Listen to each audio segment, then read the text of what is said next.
biggest amount of my time is spent in Los Angeles, where the Dodgers have been separated from the rest of cable TV, so that virtually none, only a handful of the games will be broadcast on broadcast, much less cable TV. They used to broadcast a lot of Dodgers games here. In fact, only the Chicago teams, I think, broadcast. Only Cubs broadcast more. I'm not sure.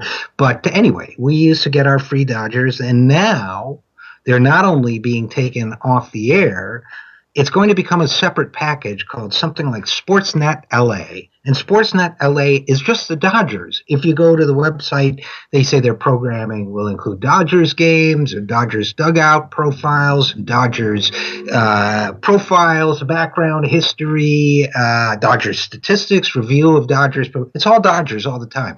Why? Because they're charging so much money for cable access. There are some statistics about cable TV you need to know. One is that the average cable bill has gone up from, I think, in the 20s a few years ago, 10 or 15 years ago, to $86 average cable bill now. One marketing company thinks it could go as high as $200 by 2020. So cable's getting unaffordable for a lot of families. It really costs a lot of money to get cable.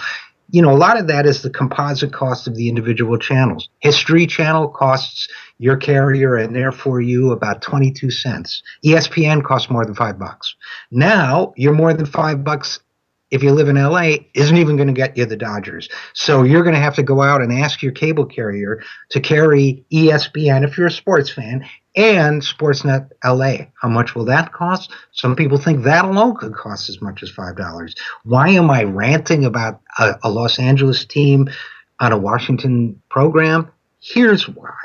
Because deregulation is allowing the cable carriers to do pretty much anything they want. Because unrestrained corporate greed is causing corporations to hose us every way we can.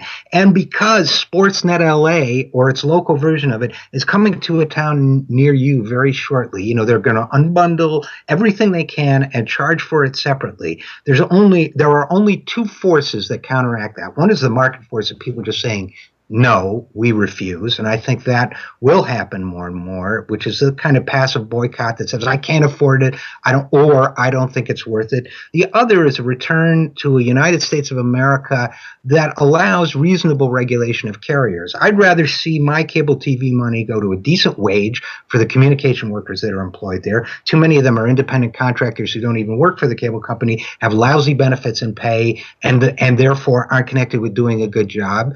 And number two, make sure that regulation gives me cable TV worth watching. So think about that while we go to break. I'm RJ Eskow, and this is The Zero Hour.